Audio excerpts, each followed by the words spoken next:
Welcome back to the Lost Episode Series, Adam Friedland Show.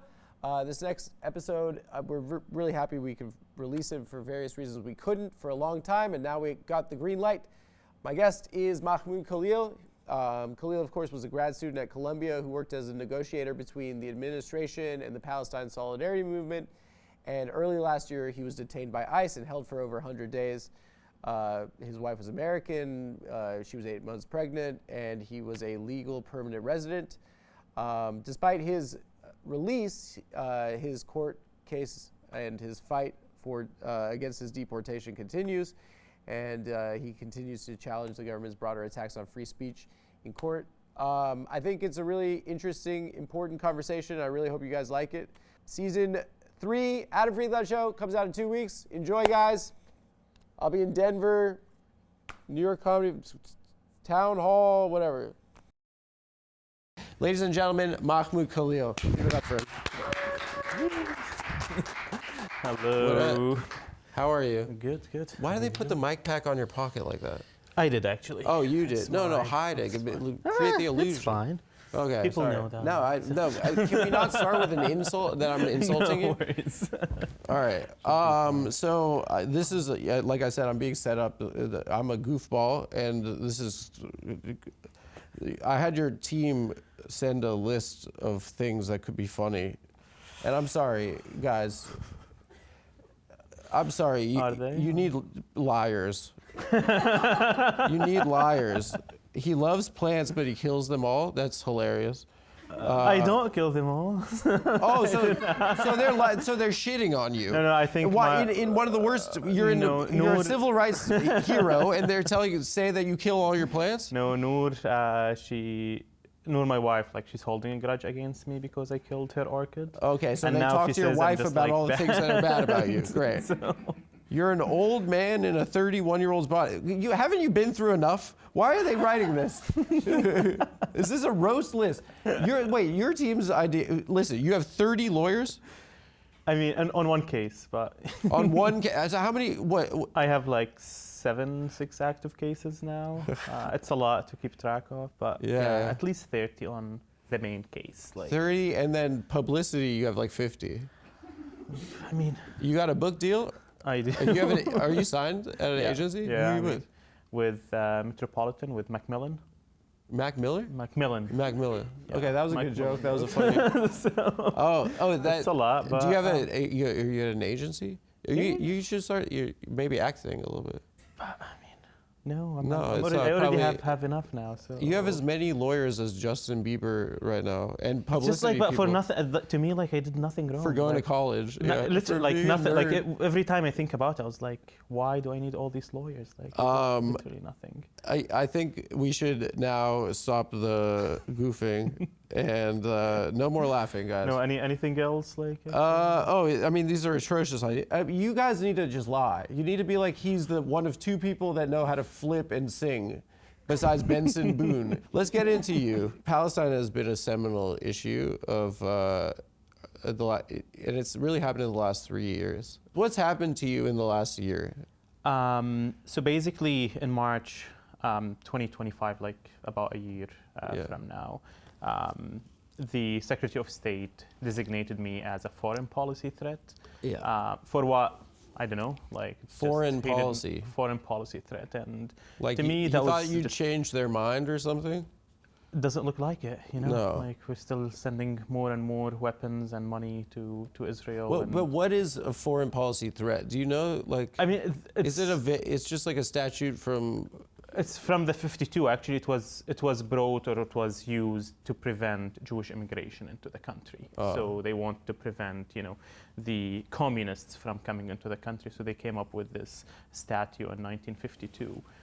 It has never been used against like someone like me since 1952. Okay. It was mainly used to prevent people from coming in, not to actually like prosecute people here in the country. But to be honest, it's just like, to me, it's all like, for me, it's a movie this past year. Like why I'm in this situation. I literally did I consider myself like did nothing, and it's when I compare like my activism to the other kids at school or to the other students, I'm like You're throwing them under the bus. Let's hear about these other terrible. No, but bad kids. I was literally on the very moderate side, like You were a that. They sent me to negotiator. negotiate. We don't need you here. Like go negotiate. So Yeah. So to tell your story for those who don't know, you were at Columbia as a graduate student. Yeah. You lived in student housing. I did live in student housing With your wife? With my wife and Pregnant wife at the time. We're expecting a child in April. I was detained in March. Yeah. So I was literally for that month. I graduated. What day was your child born? Today actually, like Okay. on April 21st. So you went down to Louisiana to miss the birth, and now you're here on the Adam Friedland show. I think the kid, it's a first birthday though. It's usually people just standing around like a He doesn't baby. know anything. Yeah, they don't know anything. Obviously, campus activism was a hot topic, which is like, first of all, why the fuck? They were acting like at UCLA and Columbia, they invented kids protesting, the most normal thing in the world. I mean, that's what you do, especially at Columbia, where since the 60s, they also occupied Hamilton Hall, the same building that the students recently occupied. The 80s, they did the same. In the 70s, they bombed academic buildings, right? Like, I mean, I'm not saying that, like, I'm just saying that this is. No, I mean, this is the tradition of especially at Columbia, and these students who were, I mean, most of them 17 to 19 years old, 17 to 20 years old. Yeah. And they were very courageous. They refused to remain silent while they are seeing all these atrocities happen on their phones, while Columbia University was gaslighting them about what they are talking about. And these students, they had three simple demands. Like the first one is to disclose Columbia's investments, because Columbia their endowment. has a large endowment, over $14 billion. They are the largest real estate owner in the city of New York. And the second one is to divest any investments in weapon manufacturers and violating human rights. And the third one is to boycott Israeli academic institution. They had a relationship with Tel Aviv University. They have that's one, but also they are opening sort of a satellite campus in Tel Aviv, Columbia's global center in Tel Aviv, where they have another one in Amman, like less than 70 miles away from that. So all these are political statements, like to really legitimize Israel. And this is what the students said, like, me as a Palestinian, I pay Columbia's tuition, but I can't go to Israel. Israel would not allow me. You mentioned that you lived in Israel for a year. I'm not allowed to even visit. And my grandparents were born there. In Tiberias. And they were there for generations. It was a place where actually it had Jerusalem and Tiberias, from what I understand, had an indigenous Jewish population prior to Zionism. No, it was a place where Muslims and Jews and always lived together. my grandmother tells me about their Jewish neighbors. Like it wasn't that something that's out of the ordinary. No, it was like normal. Like she tells me she speaks some Hebrew, like very very very basic, because they were working together. Mostly they were farmers, like the Jewish population there, and even the Arab population. So there was that relationship. They say it's a very spiritual place, Tiberias. I haven't been. I mean, all the stories I get are from my grandmother. But it's only stories for you. So, in a simpler sense, I hear you explaining just like an obvious thing. Like it's the most obvious thing in the world. At a university, an academic institution, they have their kids that want to make have a tangible effect on something that is going on, and it's something related to you being Palestinian, right? No, absolutely. I mean, because there's something related to. Look, the student movement was composed of hundreds of thousands of students across the United States. Yeah. Like they were doing whether Shabbat Columbia. There was Shabbat. I attended my first Seder. Oh, they should have toned it down a little bit. It's a little bit much to do a Seder in the encampment. Just relax, okay? We're sorry. But also they wanted to target me is because I'm Palestinian. That's first. But also to chill the speech of others, like the ones who look what we did with this person. So if you speak about Palestine, we will do the same for you, no matter if you did no crime. Like now we are a year and 1 month after my arrest. They haven't brought any evidence that I committed any crime. Zero. Is it the case that they're kind of burying you in legal procedural red tape? So this is the main immigration case where they're trying, because the immigration system is fully controlled by the administration, like 100%. It is like kangaroo court in terms of what decisions they can make, how they make them, the rules. There's like, it's not a Title III or a federal court. So what they're trying to do is to tell the federal court, you can't touch his case because it's under the immigration process. And this is why they brought me into them, because a day before my arrest, a legal case later showed against the administration that they themselves, like DHS and the White House, they admitted that they don't have any grounds to detain me except for this Ruby determination. So they looked into fraud. They looked into everything. They couldn't bring anything. So they were like, oh, but there's this statue from 1952. Let's try it on him. To contextualize it, you were functioning as a negotiator. One thing that's apparent about you from talking on Friday and right now is that you're calm, right? Like protests could get kind of hot, right? And is that why they selected you? Yeah, mostly just because like I was literally like the one. At first, like I was older than most of the people there. I already had experience in diplomacy. I worked for the British Embassy in Beirut. I already had 10 years of experience when I came, of work experience when I came to Colombia. That's one. But the second thing is because like I can meet someone in the middle. Like I'm not, you know, like the students, of course, and the faculty, they trust me.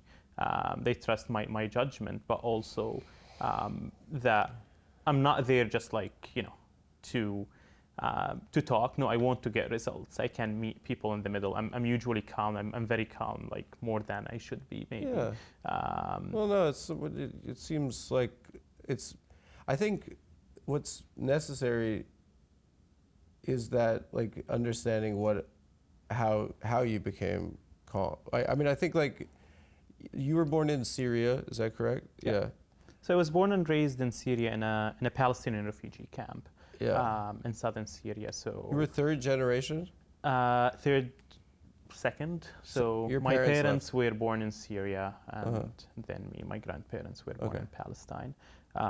So I was born and raised there. I stayed there until the age of 18 when the Syrian uprising started in 2011. I was 16. I participated in that uprising and in 2011. It's really cute. You did the 5-minute protest? It's like even less because, and that's why I tell people here, like the risk of protesting in Syria was you getting shot. Not you getting deported. We're gonna do a 30-second protest. So you just like get the film, they film you and you upload it. But then the regime arrested two of my friends or the people who I was organizing with. So the second day, I fled to Lebanon. Did your parents come with you, or you? No, I was alone. Like actually, it was on my 18th birthday that I like a week after my 18th birthday that I fled to Lebanon because I had to do it like within, you know, like my friends were arrested on January 11 at night. January 13 in the morning, I was in Beirut, and there, of course, like in Beirut, I did not speak any English back then. I was supposed to start studying aviation engineering at the university in Syria, so I couldn't do that. And in Lebanon, I had to literally do construction work for 6-7 months until I found a decent job that then they offered me a scholarship to go to school to learn English. So I like this construction work angle for the PR people. I think he's a master. You're just like our Lord and Savior, old JC. No, I enjoyed it. Like I like that. I was a painter and enjoyed being like painting walls and going to houses and it's just like because at that point I did not want to add like more stress on my family who was still stuck in Syria, couldn't move to Lebanon because Lebanon compared to Syria is very expensive. Like insanely expensive compared to Syria. So like $100 in Syria can survive you for a couple of weeks. In Lebanon, 2 days. So absolutely my family like So what's it couldn't. like living in New York now?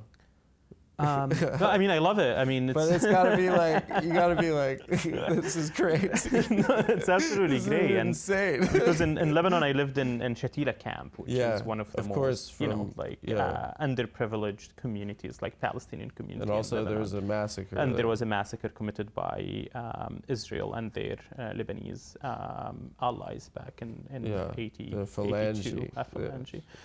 So it's, you know, like I went through all of that. So to me, what I'm now is just like an extension of all the misery that I went through all my life. And Is that's why you're calm? I guess I that's think the point I think that I get to. I believe that this has contributed to my calmness, but also like I come from a family that went through a lot, like since before my birth. Like my grandparents, when they were kicked out of Tiberias, they lived in a tent for a number of years, and then they died in a mud house. So my dad was born in a mud house. My parents were married in a mud house. My mom's like brothers like also were imprisoned by Israel for a number of years. So it's not that, you know, it's like my story is unique. It's just like an extension of that. But even like in 1870, France exiled my mom's grandparent from Algeria, from French Algeria, to the Ottoman Palestine. So it sort of runs in the family, unfortunately. All this like exile. So you paid your way through university in Lebanon? I did. So I was basically working full time. What was it like being 18 and just like alone? I mean, it was. I loved it. You know, like, cool.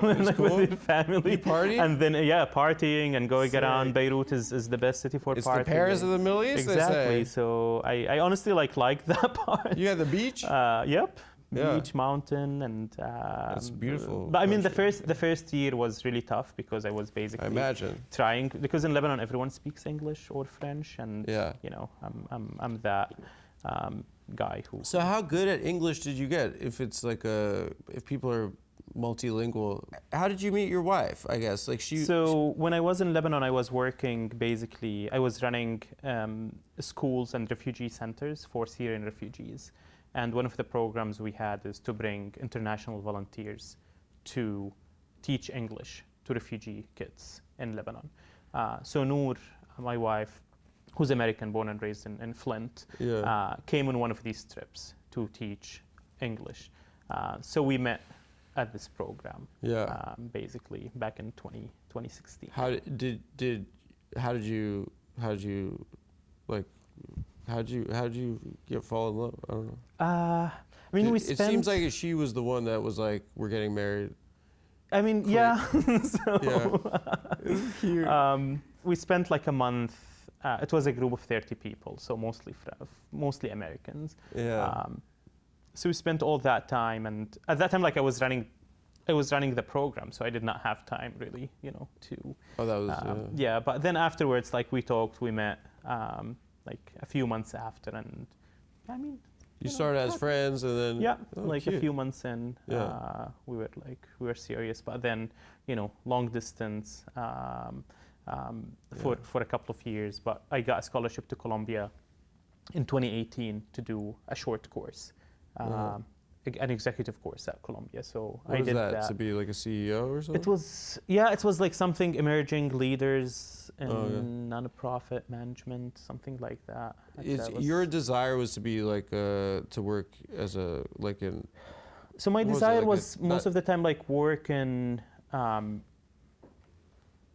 international like affairs, I would say, in public service. But particularly like to represent Palestine, because I always like growing up when reading about Palestine, I felt that there is that vacuum of Palestinians like to work at the speaking on UN potentially. Yeah. So before my arrest, I had a job offer at the UN, like to be a policy advisor with How does an it feel like organization. they've kind of let you guys down? I mean, they fucked us up. Yeah, they've let you guys down a lot. a lot. You're gonna go to the place where like I don't know. I mean, again, like that was, I felt that this is a role I could play. You could try and do something from within. Exactly. Not necessarily from within. It's just, the fight for Palestine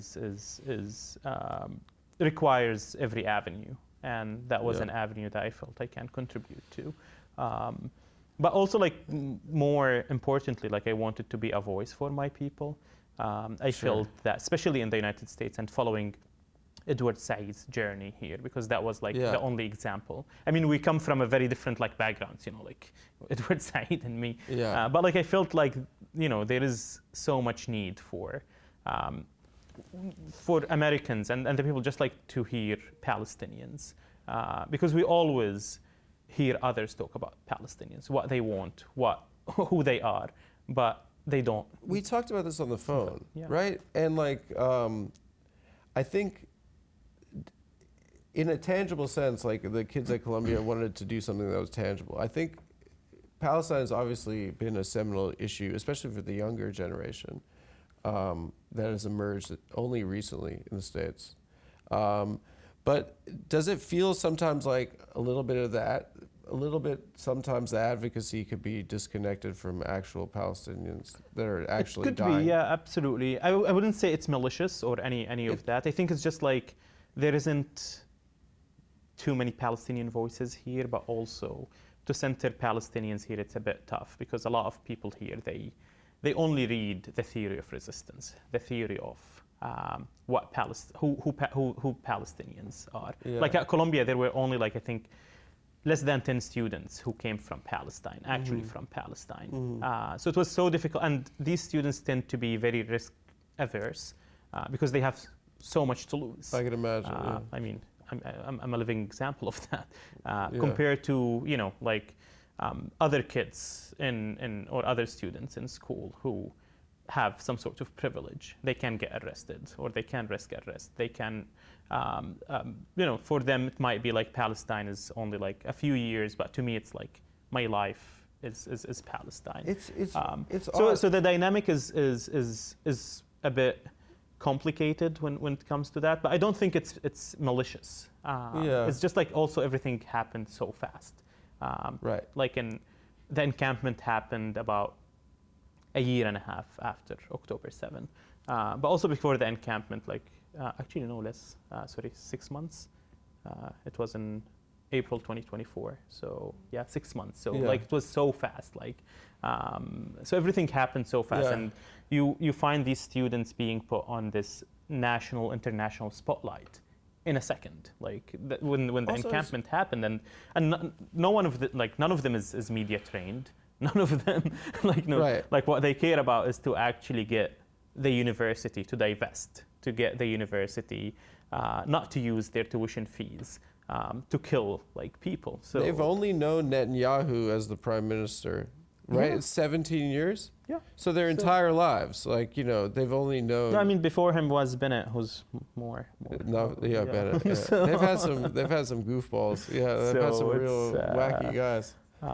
But also like these students, they can see the injustice and the hypocrisy like in daylight. Like they're being, they were advocating for the rights of Palestinians, Well, and I they think were. you could see the war now. Yeah, right? and they were seeing like the killing. They were, but you see the politicians, you see the university gaslighting them. Like, no, this is not happening, or like it's. And to them that was shocking, that this level of hypocrisy and double standards can happen in daylight. That's why they lost faith in the administration. No one wanted to actually talk to the Colombia administration. So how did you become a negotiator? Like, I'm a bureaucrat. So like I come from I come from like a history of bureaucracy work. I mean, I worked for the British, who's like the oldest bureaucracy in the world. So I would just say just like email the administrators since even before October 7, because anti-Palestinian racism is institutionalized at Columbia before October. Like when I first joined Columbia in January 2023, I joined the Palestinian group there, and we wanted to invite Human Rights Watch, we wanted to invite BDS, like just to talk about, that's what you do in international affairs school, like you bring speakers, you bring experts. Yeah. But because it's about Palestine, Colombia would put us in a very long process of approval of just like, they don't want us to do any events. But you guys had a bureaucrat. Exactly. So I was like, I got it. So I would email them. I would fill the forms. I would read the policy manual, all of that, and I would go back to them. And so I established this reputation of being communicative with the administration, and also being Palestinian. So that's also a part, and also just being the sense I get of who you are as a person, which is just like not someone that is a hothead. Like you're kind of like someone that can maintain your cool. I feel like you don't have to just explain any of this shit. I think that it's just like you're Palestinian and there's a war in Palestine. You're seeing people dying and there's protests on your campus. Like I think this is part of the distraction here that they want to create, that they want to distract us from what's really happening in Palestine, from all the atrocities, from the U.S. complicity in sending weapons, and just like to care about, what from the river to the sea means, what to globalize the Intifada means. Like these are slogans, and slogans are not killing people. Bombs are killing people. For me personally, I just have to say, like as a Jewish person, especially like watching Zoran's mayoral election, it was just they were being Islamophobic to him, and they were saying that they have to do it for the Jews, and it was revolting to me to watch because and it was done by this guy from like a political dynasty, right? It's not even Jewish. No, which is totally absurd. But there's a propaganda. And anti-Semitism is real and is rising, but it's not because of the Palestinian movement. It's not because of these protests. It's because of, first, the weaponization of anti-Semitism. It's because of the use of anti-Semitism as a way to go after. The definition of anti-Semitism doesn't hold any weight if you say that any criticism of Israel is anti-Semitic. That's the fact about like cheapening the fight of anti-Semitism. Like it's which is scary. Like when you have a state that's insisting on using Judaism as a shield.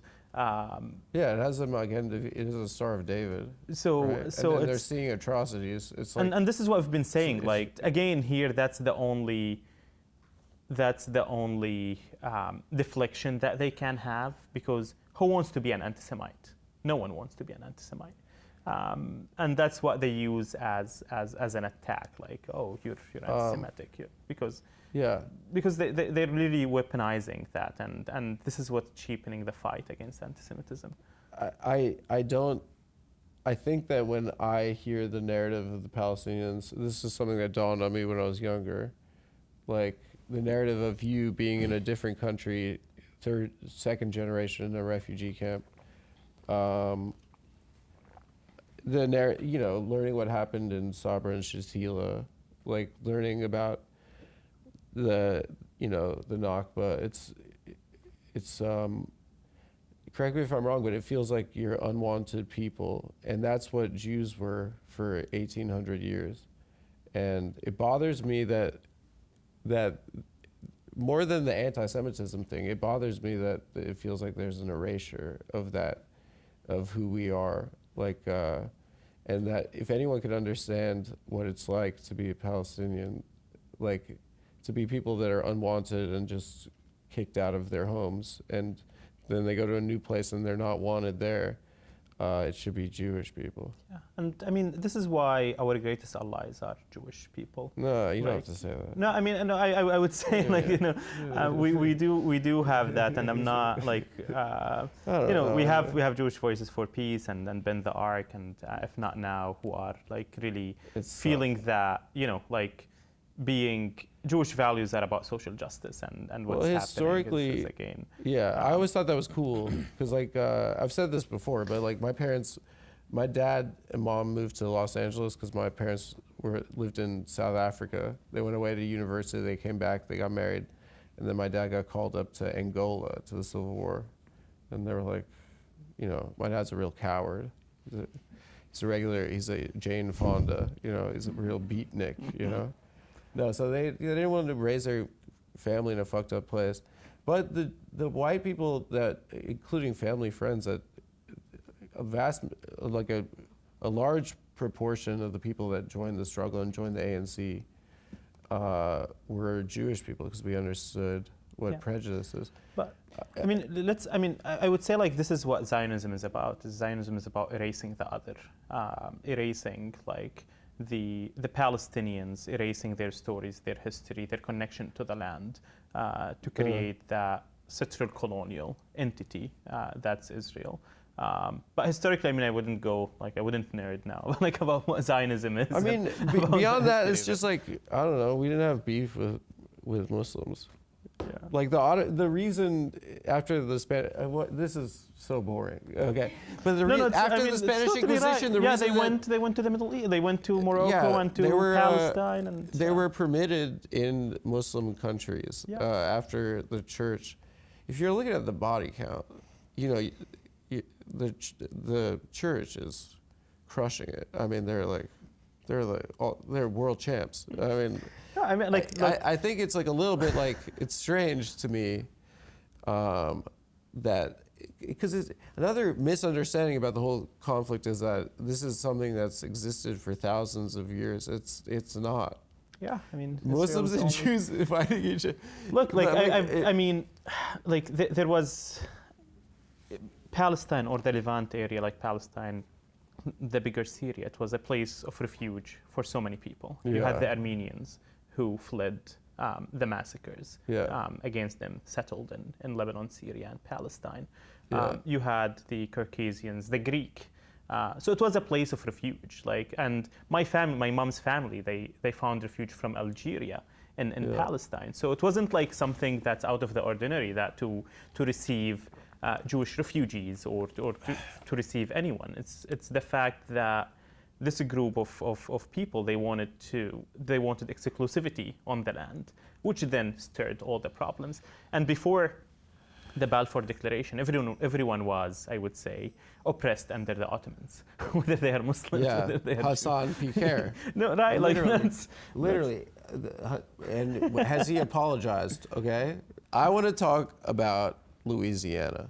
I grew up in the Southwest, right? I grew up with a lot of Latinos, right? And to me, when I was a kid, I learned about the Holocaust, and my first question for my parents was like, how does an entire country become anti-Semitic all in one moment?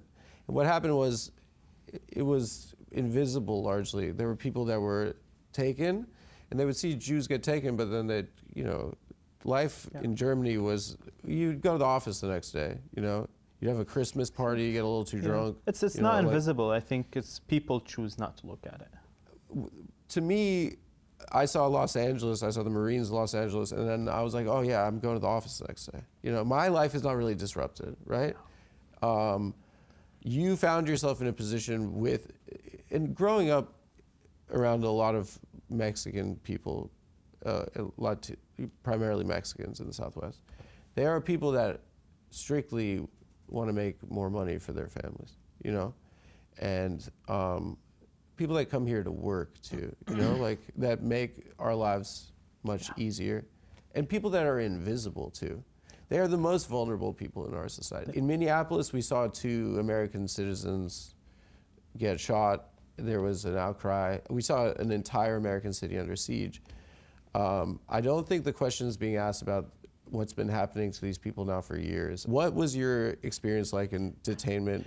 No, I mean, just like on your point, like I remember like Juan, who was like my bunkmate, who has been in the United States for over 24 years. Like he arrived here in 2001.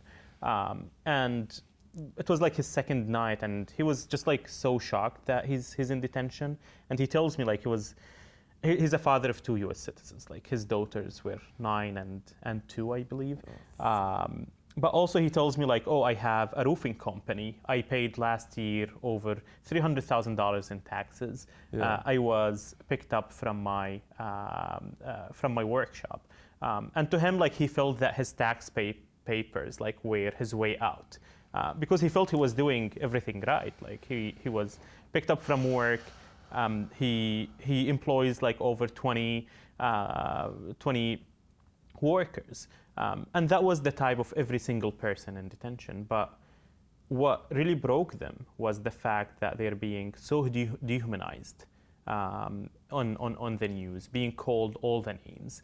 And for them, they were like, we just wanted like what's good for our kids, what's good for our future. And just to me, like that was like shocking, like to a lot of them, like just like the fact that they're being dehumanized this way. A lot of the people were picked up from their ICE check-ins or court hearings, so they were literally doing the right thing. To find themselves in a place with over 70 men in one room sharing like one big room, so cold, you only get a thin blanket. The food is so terrible. So that was what the room you were in? Exactly. Yeah. In Louisiana. They don't know, they don't understand, like, I mean, they don't know their rights because they either, I mean, which was shocking to me, at least like I got some papers, like what I'm being. But they had a bureaucrat. Yeah, so yeah. No, but for them, like they did not even get that paper. And I still remember like the man from Honduras who came to me and showed me a paper. I was like, damn, you're fucked. He was like, what's happening? I mean, through a translation. He signed his deportation paper without knowing English? anything. It was in English. So correct me if I'm wrong, but the impression I get is that they want to make life so intolerable for people. If you're in detainment in the States, primarily you're here legally, right? Mm-hmm. And so if you're not legal status, they deport you. So from what I understand, and correct me if I'm wrong, they're trying to make life so intolerable for these people that they will self-deport. They'll sign a piece of paper that says, I'm never coming back. So some of them, they don't have status. That doesn't mean they committed any crimes. Like, they came through the borders, they've been here for so long. And because, the US immigration system is so, not only complicated, like it's designed to exclude such people from the system. So for them, not having papers doesn't like really. I mean, DHS is only 20 years old, or ICE. It's only 20 years old. Bush. Like it's not. Shout it's out not to Bush. that like people would think like, oh, like what we would do without ICE, like immigrants would be. No, like it's a new thing. It's a new invention, ICE and DHS. And for so long, Europe, like they managed their immigration without ICE, without locking people up in remote detention centers. But what you said is exactly what it is the fact that they make the conditions in such detention centers so unbearable, so that you would want to leave as soon as possible. With everything, like it's designed for that. Did you see people? We've had a record number of people dying in detainment. Yeah, like this year. Detention. I mean, this year was, I think, the highest since ever, and we're only 4 months into. Did you see anything like that? Like I did. I mean, I had another like fellow detainee with his leg amputated. And you can see that his leg is getting swollen. He would go to the medical center, they would send him back, and only after 3 weeks that they sent him to a hospital. After like, I don't know, I mean, it was so bad, but also he chose to just like self-deport or just sign the deportation documents. And what was the company that? Like these are privately owned facilities too, and I mean that was shocking for me because again, like I'm not innocent of being ignorant about the immigration system in this country. I wasn't like before my detention. I never thought about what ICE detention is. I had no reason to believe to learn about it because most people know. So because I was a green card holder, everything is good. I was on track to get my U.S. citizenship in 2 years. So have a life with your wife. So why would and maybe it's stupid of me. Like I never thought that something is happening here. But the moment I stepped into these detention centers, I was just shocked. Like, is this really happening in this country? This episode is brought to you by eBay Live. Here's how it goes. First, you're just watching eBay Live, seeing some rare finds, not even bidding, just lurking, and then you see a rare rookie card go for an absolute steal. A 90s handbag comes up, and you have to jump in. Maybe put that rookie card in the handbag. Maybe you lose your first auction. You bid again and win. And that winning feeling, it's such a rush because you know everyone else wanted it too. Meanwhile, on eBay Live, you don't just watch the action, you're in it. Download the eBay app to stream and shop live. eBay Live, things people love. So we were on a roll there talking about ICE, but Yeah. so DJ Khaled, do you think that's the most famous Palestinian? No. He Jesus is the most famous Palestinian. Oh, I thought he was Jewish. This changes. I mean, that's the thing. Like, this I mean, changes everything. I don't I think thought it's mutually exclusive. He was to be obsessed with Jewish. his mother, you know? I'm obsessed with my mother. Yeah, same, dude. We're Jewish. We're Jews, dude. Like, okay, the private prison aspect of it, like, I've heard reports that they make you buy water, that they make it like egregiously expensive to make phone calls. Like, how are these companies like benefiting? So everything about like the detention was about like profit, basically. Yeah. You know, the phone call, I think it was 10 cents per minute if it's domestic, about $1 something if it's international, and most of the time it's international. Which Syrian prices? That's like a house. That's like that's a house. I don't yeah. know. A week worth of. This is the palace. But also like with the commissary and I mean there were like few people who were before coming to very few before coming to ICE detention. They were in federal detention or like prison or in state prison, and they would say like, you know, take us back like to the prison, to the prisons because it's much cheaper. Just like the situation is much better than here. Yeah. But again, like but I mean, they would do everything for profit. Like if that means that they would starve you to death, they would do it because that would save them money. And that's like was about the food. Like the food was terribly bad. And they would say that because like there was... What was the food like? No, I mean there was room to improve the food as it is. It's just like they don't want to.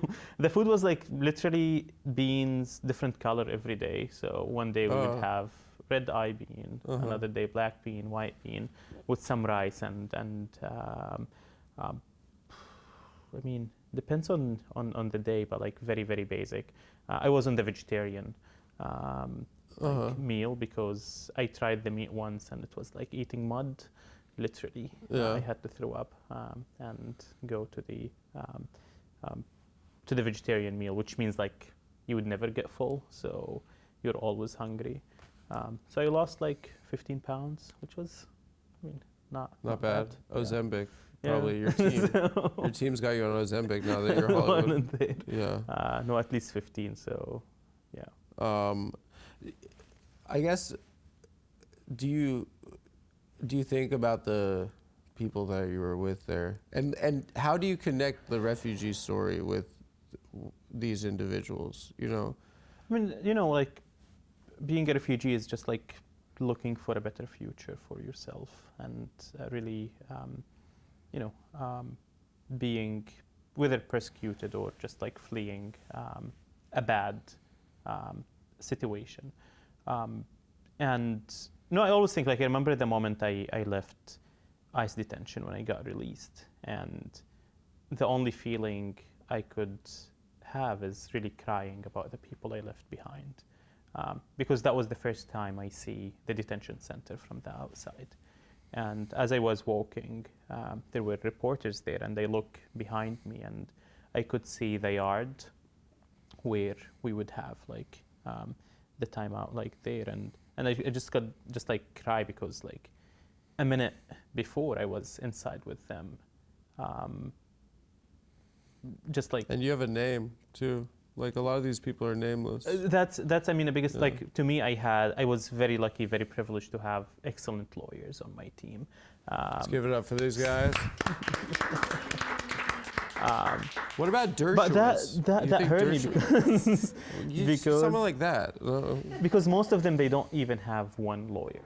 No. Like not even one lawyer. And, you know, I entered detention thinking that my case was the most devastating case. You know, like, you know, my wife is pregnant, she's gonna give birth in 1 or 2 months, and I'm not accused of any crime. I'm a green card holder. I was just being shipped from New York to Louisiana. But in a day, I was like, you know what, I'm lucky. Like when I see all these fathers. We had a person who, his wife was also detained in a detention center about 2 hours away from like Gina, Louisiana, like where I was. And for 9 months, they never met. They were like literally two hours apart, like in two different, but also they never had a direct phone call because you're not allowed to call another detention center or another facility. So I had, you know, to go back to my bureaucracy roots and write to the, to the facility. There was like some rule, and I told them like, you know, like I want to have a direct phone call with my wife. I haven't done that in 9 months, and they approved it, and they gave him like a bi-weekly 1 hour call with her. So that was like my biggest achievement. And that's good. That's when you negotiated. So I'm thinking you're working on a screenplay right now about Louisiana detention. It's a sitcom, you were saying, right? You could say that. Did you learn any Spanish? Only the bad words. Oh yeah. Let's just bust out some. I wouldn't. Pendejo. I wouldn't. No. So. You don't cuss? Not usually. Have you ever called him Little Marco? Just like, I feel like you're so like, you're such a well-mannered individual. Yeah, I wouldn't go that low, to be honest. The only person How I made low fun he of, is? He's not that. He's like 5'2". No, the only person is Stephen Miller because he's such a vicious. Because he's like, bald. Yeah. I'm bald, so. No, but he's been bald since 7th grade, I heard. That is the genesis of evil, honestly. If I was bald 7th grade, I would have won at Stalingrad. I think it's more Leningrad. It's beyond the appearance. It's just like, you know. Like no, but you think about it. You're 13, bald. I'm not saying have any sympathy for Stephen Miller, but I'm saying if you're bald.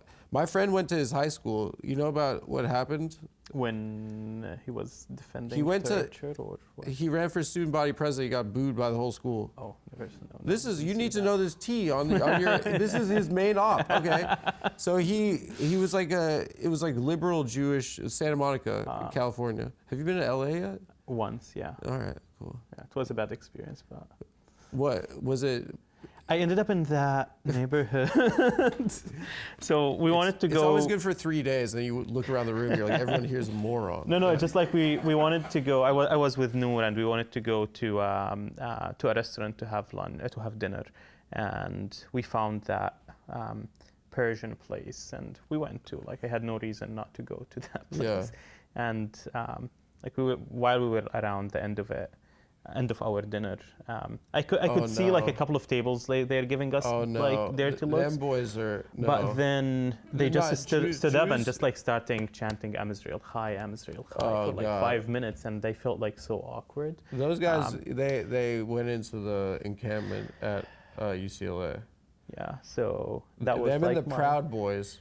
My LA experience. No, the same at Columbia. Like Proud Boys came to Columbia, like for Israel. Yeah, like at the encampment, like this, like at the time of the encampment. So it's so confusing these days. You know, you would assume that they don't like Jews, and then they like the killing ones. Yeah, I don't know. Were the seats at the Persian restaurant leopard skin or like a kind of an animal print? No. They like that. They liked it. Yeah. No, it's just like you see. Was the whole parking lot black BMWs? No, I mean it's what's so disturbing to be honest, because like some had to wait for me outside holding an Israeli flag. I don't know, like they had it on hand. I don't know, like and because you were a nerd and you went to college. This is like such bullshit. What do you want? Like you want to be an American citizen and you want to live here with your child and your wife? Of course, that's why I came here, like looking for stability. For the first time, I was like looking forward to having like the green card, the first permanent thing I ever had. And really, like, I was, you know, like right before my detention, like, and it's just so surreal when I think about it, because I was recently graduated. I graduated in December, and we were waiting. What was your GPA? I have no idea. Probably I haven't straight looked at A's. it. No. I'm a bad, like, my undergraduate GPA is 2.4. Yeah, but you did it in computers. That's Yeah, hard. computer science. Yeah, okay. I would have gotten 0.0. Yeah, but I was literally like just waiting, like preparing for the arrival of Dean, going with Noor to doctor's appointment, go trying strollers all across the city just to find that They're fucking expensive, right? Yeah, they're so expensive. You gotta go Craigslist, I think. No, we went to Jersey like to get one. Oh, you gotta go Jersey. Yeah, Jersey. But those might have lead paint or something. Yeah. Right? I don't know. You gotta check. So I wasn't that, like just waiting to start my job 1st of April at the UN. Like everything is, I was in Mexico, like doing baby moon. That was the first time I hear of that. A baby moon. Apparently, it's like the last trip you do before giving birth to a child. So she's like feels terrible on a plane. Yeah, so that was like when she was like 7 months. So she's like, yeah, this is the last trip we can have before. Yeah, and before you want to go like to the, giving birth. So I was like, I'm sold. Stuff, and she's like, I'm disgusted. Yeah. So we went to Mexico, and they came back. So I think like a week or so before my arrest, and then I was called up like, Barnard doesn't want to negotiate with the students. Would you come to negotiate with Barnard? I was like, okay, I don't have anything to do, so I went, and that was like the second part of it.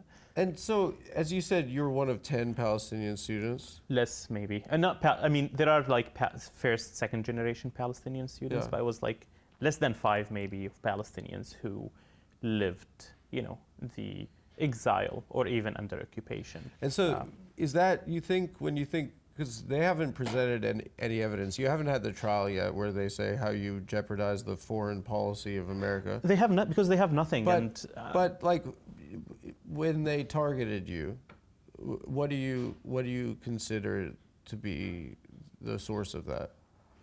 I mean, look, like if you've seen the video of my arrest, I was so calm because I knew I did nothing wrong. I was like, there's no way. It's just a misunderstanding. I will be out in, in an hour or two. But when I was in Federal Plaza, Federal 26, and I see that was the first time they give me the called NTA, the notice to appear. And I see that the Secretary of State has determined that you are a foreign policy threat. What's his name? Rubio? No. What? What's his name though? Who? Little. I mean, come on. Just call him that. It seemed fun when Trump did. But while I'm reading this, I hear the officer telling another, the White House is requesting an update. I was like, whoa.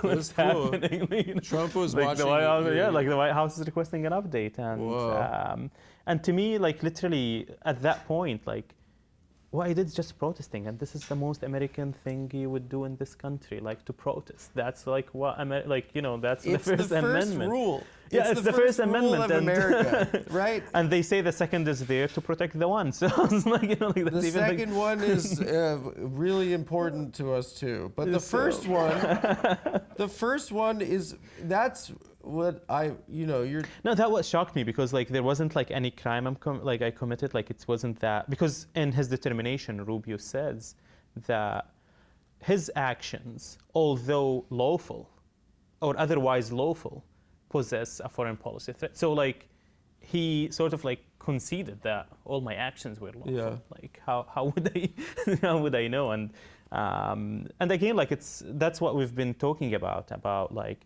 whether you agree with me or not, and I think you should agree with me, but whether or not. Yeah. I mean, genocide is bad. Like I'm on the fence right now. Yeah. I'm a wait. That's what I was saying. I'm gonna see how this shakes out. Yeah. But that's again like if they can deport an anti-Zionist for his speech, they can. Well, they're all supposed to be free speech warriors, right? Isn't that the? That's what the Republican Party is supposed to be about, like protecting free speech, except for Palestine, and that's like even if what they're saying is right about me, which is not. like it's protected speech. Assembly and speech. Exactly. Like and beyond that, you're Palestinian, and it's the protest is about a no, regardless of who I am, regardless of No, what I do, like again, like once again, like it's just the idea of targeting someone 100%. for a lawful speech. Yeah. Like whether it's like some people feel uncomfortable, whatever that is, like it's very lawful. Well, what made a big impression on me when I was a kid, shout out to you guys over there. Well, you weren't there. It was some other guys. But like the Skokie, Illinois, the Supreme Court case, I always thought it was really cool that the American Nazi, not the American, no, I didn't think that was cool. I thought the American, just for background, the American Nazi Party wanted to march in Skokie, which was a community with a lot of Holocaust survivors. And I always thought it was really cool that there were like Jewish lawyers at the ACLU that were representing the American Nazi Party at the Supreme Court, because in America, like in other countries, like in England, you go to jail for Facebook, you know, like there are like, we have higher ideals and principles. Like this is supposed to be one. And it was always kind of a progressive kind of being a free speech warrior was never considered a conservative topic. I think what happened was in America we had Charlottesville, and it freaked people out. And I think that there was a revulsion. And I think they kind of ceded it to the right. Oh God, we have a hell of a country. Do you like I don't know? Do you like the NBA? That's pretty good. Have you seen movies like? Yeah. Goodfellas, that's American. Yeah. Yeah. I do, yeah. All right. I just finished the Sopranos just like last week. How amazing is it? Oh, love it. You know, Jersey. Do you still want to be an American citizen? Oh, absolutely. I mean, that's. It kind of sucks for you though. It's been crappy for you, no? It's been a hell battle, but that's why I'm fighting my case. You know, because I believe in that premise. I'm not saying like America is perfect in any way, and there needs to be so much things to do, but that's the promise. That's the American dream of coming here and, you know, realizing what you are. We just say that's the Chinese people, so they do a railroad. No, I mean, that's the thing when I was talking to Ilhan. That's like, you know, like that's why so many refugees ended up in this country historically, you know. Well, historically, they didn't allow people trying to leave the Holocaust, you know. Yeah, I mean, that's one. So. Yeah, and then in 1952, they made the anti-Semitic law that you're being anti-Semitized about. It's like, it's not about, you know, me Palestinian or my views. Like, if they want to come after, they could come after every one of you. Like, this is a civil rights case, and meeting you and talking to you, it's a testament to You're enjoying this? I would make everything about my legal issues. You know, there's a comedian, Norm Macdonald, who got cancer and just died. No one knew. It's the most masculine thing I can imagine. I would just be in Trader Joe's telling everyone, my cancer, this line is too long. I'm just saying, you're like, you're being a sweet, lovely person in the face of all of this is very, I don't know, it's a lovely thing to see in a shitty time. No, thank you. I mean, I'm not the story again. It's like the story is like about the people being killed using our tax dollars. Yeah. And the fact that I'm being, you know, like our rights are being eroded right now. Yeah. And then I'm just being used as a pawn or an example. Yeah, but you miss your kid's birth. And nothing would make up for that. I don't think, like, yeah, winning my case or staying here. You FaceTimed? They let you FaceTime? No. Like it was a day after that. Like I like were able to talk to them on video, but it was like very, very blurred. Like, you know, that ancient tablet that's everything is blurred. Tell us about meeting your son. Like when you got back. So the first time I met him actually was in detention, like behind a glass partition, and the government refused that we would meet contact visit, where we're allowed like to be in the same room and they can hold him. Because he's a drug dealer. He could have been smuggling. That's horrible. And that's like another you know level of the torture of these detention centers. Because to me, I was lucky that I was able to see him. For so many people around me, their family like couldn't even visit because they were either undocumented or afraid of coming to here, or it's too far for them and too expensive. But even to that level, the government was terrible that they wouldn't allow me to have a contact visit with my son. So we had to literally go to a court to force the government to allow us have a 1-hour contact visit. That happened in a courtroom. So the first time I held Dean was in a courtroom. He was 1 month old. His first visit was from New York to Louisiana, like a 5-hour flight. And I still remember I had to go to to ask the officer to get me some wipes or alcohol, just like so I don't. Oh yeah, because he has shots. Yeah, exactly. Yeah. So, and even like I did not care to kiss him, dare to kiss him like at that point, because I was just like worried that, because you're sharing that place with so many people with so little hygiene. So, and that's why like I would never, I always say like I would never, nothing would ever make up for that, and I would never forgive them for stripping me from this moment, because it could have been avoided, like in so many ways. But to them, the point is cruelty. That's like the whole point of this administration, of this like mass deportation campaign, because they want to break me and to decide to leave. Because to them, like from first week, like if I decided to leave, you can leave the country and just go. So they wanted to maintain that cruelty so that I would be broken. I think that's a good place to leave this. I think you got this, bro. No, I mean, we got it. You got this. You got these like telling the truth as college people. No, I'm so. I gotta get my dad's guy he works with is good. Madoff. we gotta get you some some like a slip and fall kind of guy. Yeah, I know a personal injury guy from high school. No, thank you so much. You're the man. Thank you. You're the man.